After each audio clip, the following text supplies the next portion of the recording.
عمرك خرجت من موقف وقلت لنفسك يا ريتني كنت رديت ويا ريتني ما سكتش؟ تعالى بقى اقولك ليه. وما تنساش اللايك والاشتراك في القناة. وزي ما انتوا عارفين ان احنا هنا في انتيكا بنحكي علشان نفهم نفسنا مش نحكم عليها. فيلا بينا نخش في الحلقة.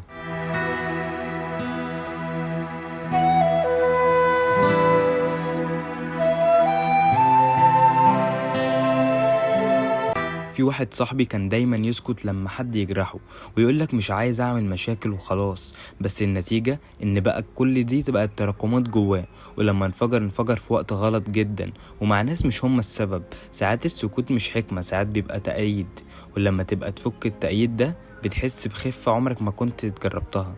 وفي علم النفس بيقولوا ان المشاعر لو ما خرجتش بطريقة صح بتتحول لطاقة سلبية تخليك مضغوط اكتر.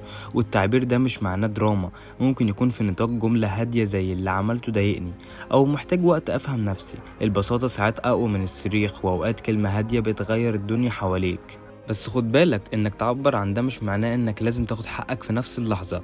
في ناس هتسمعك وتفهمك، وفي ناس مش هتتأثر خالص. وده مش معناه انك ضعيف، ده معناه انك اخترت تحافظ على نفسك الاول. وانت لما تحافظ على نفسك العالم يبدأ يحترمك اكتر. فما تبقاش ضحية سكوتك، التعبير عن نفسك مش دراما، ده ابسط حقوقك. وبس كده. وهنا بنيجي لنهاية حلقتنا، واتمنى الحلقة دي تكون عجبتكم، والى اللقاء في الحلقة القادمة.